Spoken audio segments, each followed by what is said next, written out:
No santo nome de Jesus, nós iniciamos este estudo, né? Baseado no capítulo 11 do livro Desejados das Nações, que tem como tema o batismo. Estamos na série Conhecer Jesus é Tudo. Gente, é maravilhoso a gente estudar a palavra de Deus, né? Estudar a vida de Jesus. A gente tem que se aprimorar nisso. Então, falar aqui sobre o batismo, que Jesus e João Batista, eles eram primos e intimamente relacionados pelas circunstâncias de seu nascimento. Então, segundo a Bíblia, Maria, quando ficou grávida, Isabel já estava grávida. E ela foi lá, né, congratular Isabel. E quando ela chegou, o bebê de Isabel pulou, né, na barriga dela. E ela reconheceu que Maria tinha sido uma escolhida muito especial para trazer Jesus ao mundo. E diz assim: todavia não havia tido nenhuma comunicação direta um com o outro. Então eles nasceram na mesma época, mas eles nunca tiveram comunicação um com o outro. A vida de Jesus fora passada em Nazaré, na Galileia, e a de João no deserto da Judéia, em ambiente grandemente diverso. Tinham vivido separados e não se haviam comunicado entre si. A providência se o determinara, não se devia dar lugar à acusação de haverem conspirado para apoiarem mutuamente suas pretensões. Então, eles foram criados em lugares diferentes, com o mesmo objetivo, né? João, ontem o irmão falou sobre ele, né? Ele veio com o objetivo de preparar o caminho para o Senhor e ele aguardava também o Messias, né? Ele aguardava o Messias. E nós vimos que eles não tiveram contato nenhum, justamente para os fariseus que foram contra o trabalho de Cristo não dizer que eles dois tinham se unido para uma conspiração, né? Então, qual era o pensamento de João sobre Jesus? João tinha conhecimento dos fatos que haviam assinalado o nascimento de Jesus. Então, ele sabia de tudo, como tinha sido o nascimento de Jesus, a fuga dele para o Egito, né? Devido à matança das crianças lá em Nazaré. Ouvira falar da visita que fizeram em Jerusalém e do que se passara na escola dos rabinos. Também ele soube que ele se perdeu lá em Jerusalém, nós estudamos sobre isso, né? E a visita que ele fez no templo. Sabia da existência sem pecado que vivera e cria-se ele o Messias. Então, saber que ele era uma pessoa especial nas atitudes, no comportamento, e ele, no coração dele, dizia: ele é o Messias. Mas ele não tinha disso positiva certeza. O fato de haver Jesus permanecido tantos anos em obscuridade, não dando especial indício de sua missão, deu lugar a dúvidas quanto a ser ele o prometido. Então ele tinha no coração, né? Ele é o Messias, porque, nossa, ele é muito perfeito, ele é perfeito, ele não tem pecado, ele pratica sempre o bem, mas ele não tinha aquela certeza absoluta assim, né? Por quê? Porque Jesus, nós sabemos que ele na fase adulta, depois que ele foi batizado, foi que ele começou o ministério dele. Então, por causa desse silêncio, ele ficava, né, com essas dúvidas no coração. É interessante, né, irmãos, como o ser humano é. Deixa eu passar o próximo aqui, slide. Agora, qual foi a certeza de João Batista, né?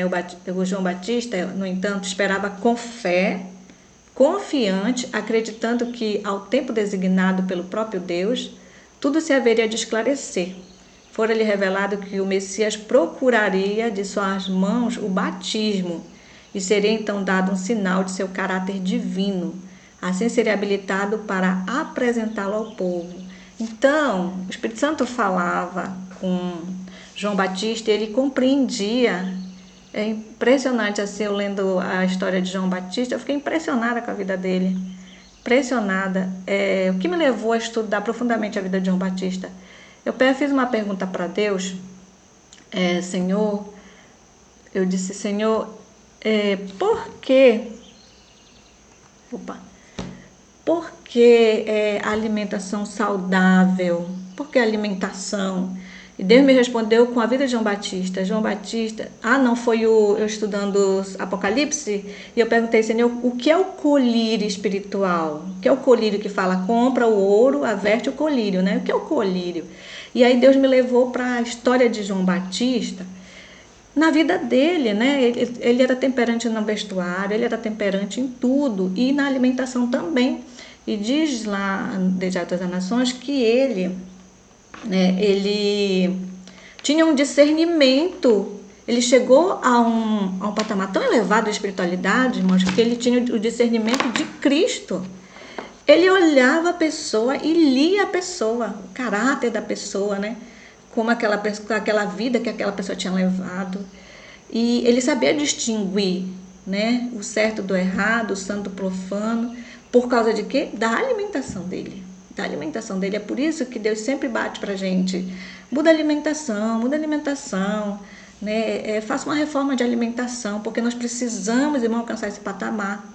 Então o Espírito Santo falava muito com João Batista e ele entendia. Como nós, o Espírito Santo fala com a gente, mas às vezes a gente não entende falar de Deus. Por quê? Porque a nossa mente está abarrotada. Então, ele esperava com fé, confiante, acreditava que ao tempo designado pelo próprio Deus, tudo se haveria de esclarecer, né? Porque foi revelado para ele que o Messias ia procurar ele para ser batizado. E também seria dado um sinal do caráter dele, né? E então ele aguardava isso no coração. Aí o aparecimento de Jesus. Então, quando Jesus foi para ser batizado, João nele reconheceu pureza de caráter que nunca divisara em homem algum. Então ele olhou Cristo, ele já leu Cristo e viu uma pureza nele que ele nunca tinha visto em pessoas alguma, porque João batizou muitas pessoas. Diz a inspiração que as pessoas quando vinham, ele via aquelas pessoas com coisas terríveis da vida, né? Vida criminosa, muita coisa feia.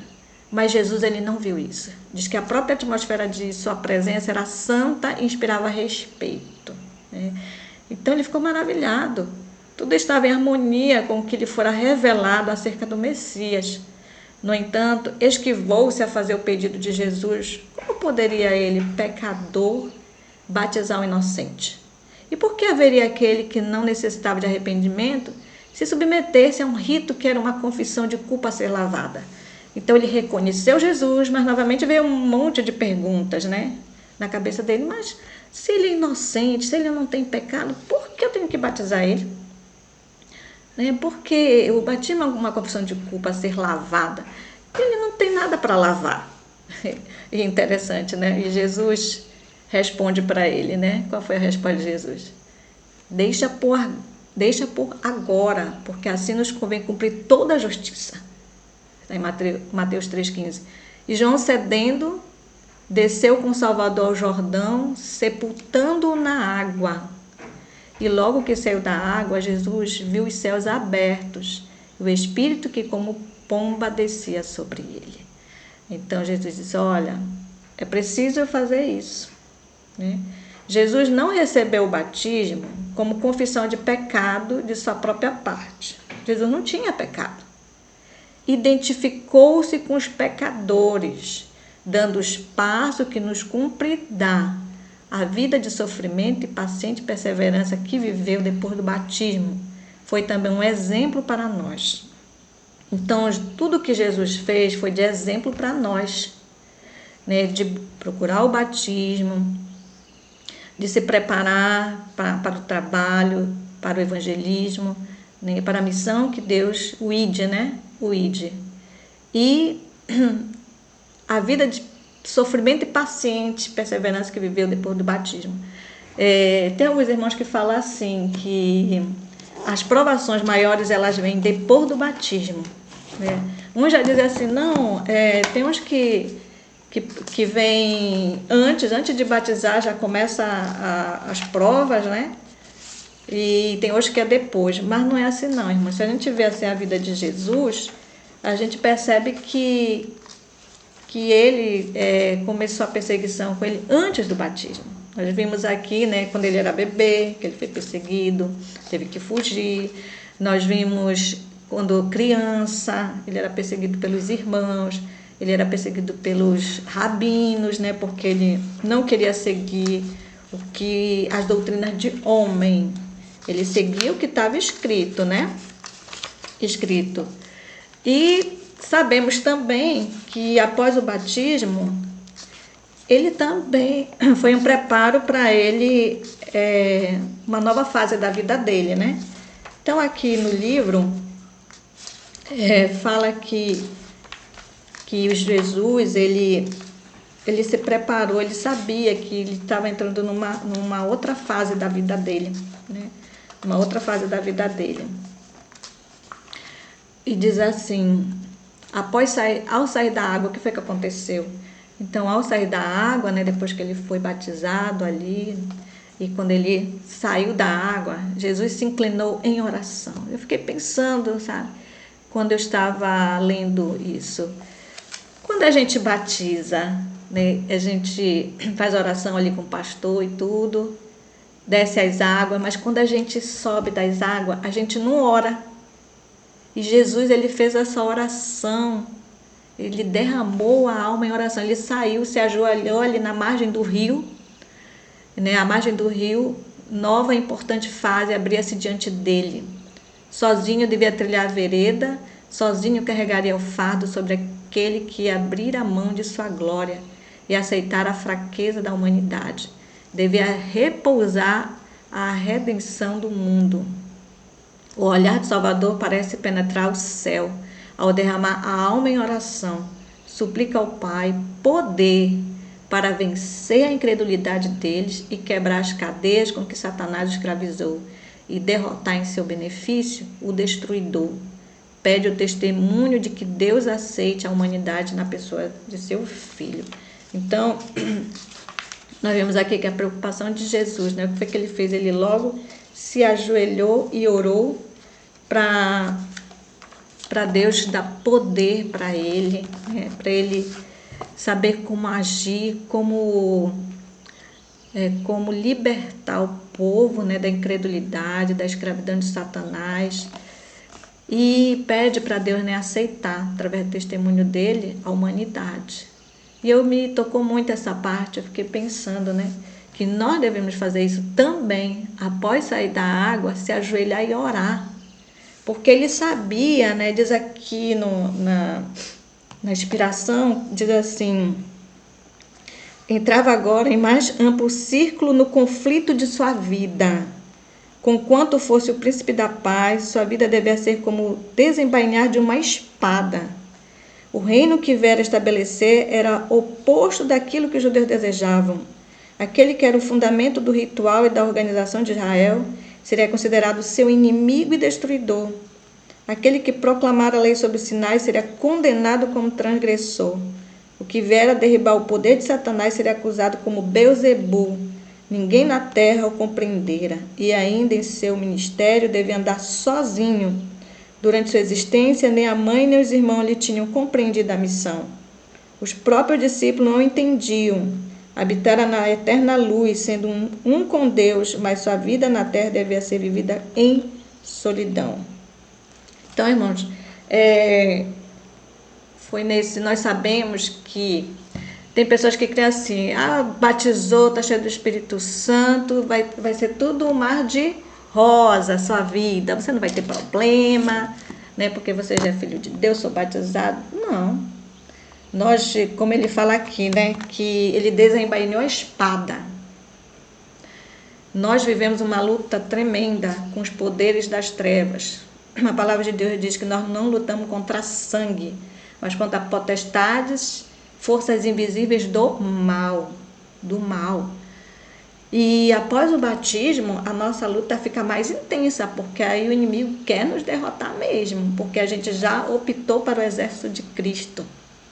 Então nós devemos ficar que nem Jesus, em oração e clamar poder, todos os dias. Senhor, me dá poder, Senhor, me escuda contra esse lado do inimigo, né? E Jesus fez isso, porque ele sabia como seria a vida dele, né? Trilhar sozinho o lagar. Qual foi a resposta de Deus? Nunca os anjos haviam ouvido tal oração. Anseio trazer a seu amado capitão uma mensagem de certeza e conforto. Mas não, o próprio Pai responde à petição diretamente do trono. São enviados os raios de sua glória. Abre-se os céus e sobre a cabeça do Salvador desce a forma de uma pomba da mais pura luz, fiel emblema dele, o manso e humilde dos céus abertos, ouviu-se uma voz dizendo: este é meu filho amado em quem me compraz. Então, em resposta à oração, que essa oração ela foi tão forte que todas as pessoas que estavam ali vendo essa situação, elas ficaram impactadas. Até mesmo João diz assim que dentre a massa à beira do Jordão, poucos além do Batista divisaram essa visão celeste. Entretanto, a solenidade da divina presença repousou sobre a Assembleia. O povo ficou silencioso a contemplar a Cristo. Seu vulto achava-se banhado pela luz que circunda sem cessar o trono de Deus. Seu rosto erguido estava glorificado como nunca antes tinham visto, um rosto de homem. Dos céus abertos ouviu-se uma voz dizendo: este é o meu filho amado em quem me comprazo. Então, o povo ficou assim, nossa, que coisa, mas quem entendeu? Poucos entenderam e principalmente João entendeu ali que ele era realmente o Filho de Deus. Aí qual foi a reação de João Batista? João fica profundamente comovido ao ver Jesus curvado como suplicante, rogando com lágrimas a aprovação do Pai, ao ser ele envolto na glória de Deus, e ouvisse a voz do céu. Reconheceu o Batista o sinal que lhe fora prometido por Deus. Sabia ter batizado o Redentor do mundo. O Espírito Santo repousou sobre ele e, estendendo a mão, apontou para Jesus e exclamou: eis o Cordeiro de Deus que tira o pecado do mundo. Então João ali, entendeu o sinal. Todas as dúvidas e incertezas do coração dele foram banidas e ele viu que realmente Jesus era o Cordeiro de Deus que tira o pecado do mundo, Ele ficou profundamente comovido com a oração de Jesus, com a súplica de Jesus ali perante o Pai. Irmãos, interessante as orações de Jesus, porque Jesus era o Filho de Deus, Jesus era imaculado, não pecou, não tinha uma mancha de pecado, mas a oração dele com o Pai era uma oração de súplica mesmo, de choro, ele suou até sangue. E eu fico analisando como está a nossa súplica, como está a nossa oração perante o Pai, aquela oração básica, aquela oração sem poder, sem humildade, porque Jesus sempre teve humildade ali se apresentar ao Pai, ele era ali o filho preferido do Pai, mas ele tinha aquela humildade de se apresentar ao Pai. Então, como está a nossa oração? Fica essa pergunta para cada um de nós, que nós venhamos assim revisar como nós estamos apresentando a Deus os pedidos de oração, como estamos sendo intercessores perante Deus. E diz aqui, as palavras dirigidas a Jesus no Jordão: este é meu filho amado em quem me comprazo, abrangem a humanidade. Deus falou a Jesus como nosso representante. Com todos os nossos pecados e fraquezas, não somos rejeitados como indignos. Deus nos fez agradáveis assim no amado. A glória que repousou sobre Cristo é um penhor do amor de Deus para conosco. Indica-nos o poder da oração. Como a voz humana pode chegar aos ouvidos de Deus e nossas petições podem achar aceitação nas cortes celestiais.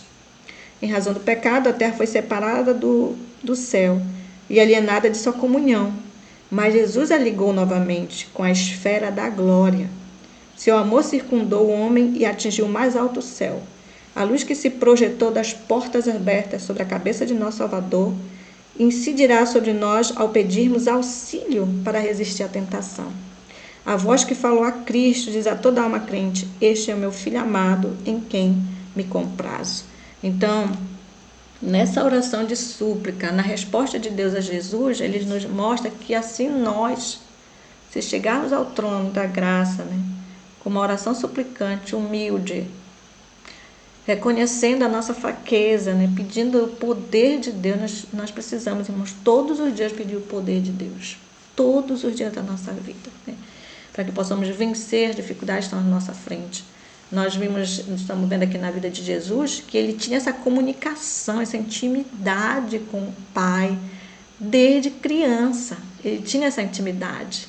Você lembra que ontem eu falei, né, que ele se afastava, ia para a natureza, ficava em oração, né, com o Pai, para que ele pudesse suportar as agruras da vida. Nós, enquanto vivemos aqui, nós passaremos por muitas situações difíceis, mas o que vai nos sustentar e não desistir é essa intimidade com Deus que a gente precisa ter. E Jesus teve essa intimidade. Então, teve tanta essa intimidade que o objetivo dele era ligar o homem a Deus. Por isso que ele veio e ele fez todos os trâmites, né? Foi batizado, se preparou, foi batizado, né? João ficou, não, peraí, você é inocente que eu vou te batizar, não, tem que ser assim, está escrito, né? Convém cumprir toda a justiça, e se batizou, e o Espírito Santo, né, pediu poder para Deus, para que ele pudesse continuar a missão dele. A resposta de Deus veio através dessa luz e da pombinha, né, que ele enviou como símbolo do Espírito Santo, e ele ainda falou, né, eis meu filho amado, este é meu filho amado em quem me comprazo. E de todos que estavam ali, quem entendeu as respostas dessa oração foi João Batista. E isso tirou a dúvida do coração dele, né? E ele disse, eis o Cordeiro de Deus que tira o pecado do mundo. E quando ele falou isso, nós sabemos que alguns discípulos que estavam com ele resolveram seguir Jesus. Então, irmãos, é maravilhoso essa experiência de Jesus, todas as experiências dele que nós estamos lendo, e que ele está dando exemplos para nós de como vencermos. E um dos exemplos é seguir os princípios que foi dado e ter essa intimidade maior cada vez mais com o Pai, né? Essa intimidade ele tinha, por isso que ele foi um vencedor em Cristo Jesus. E que possamos também ser vencedores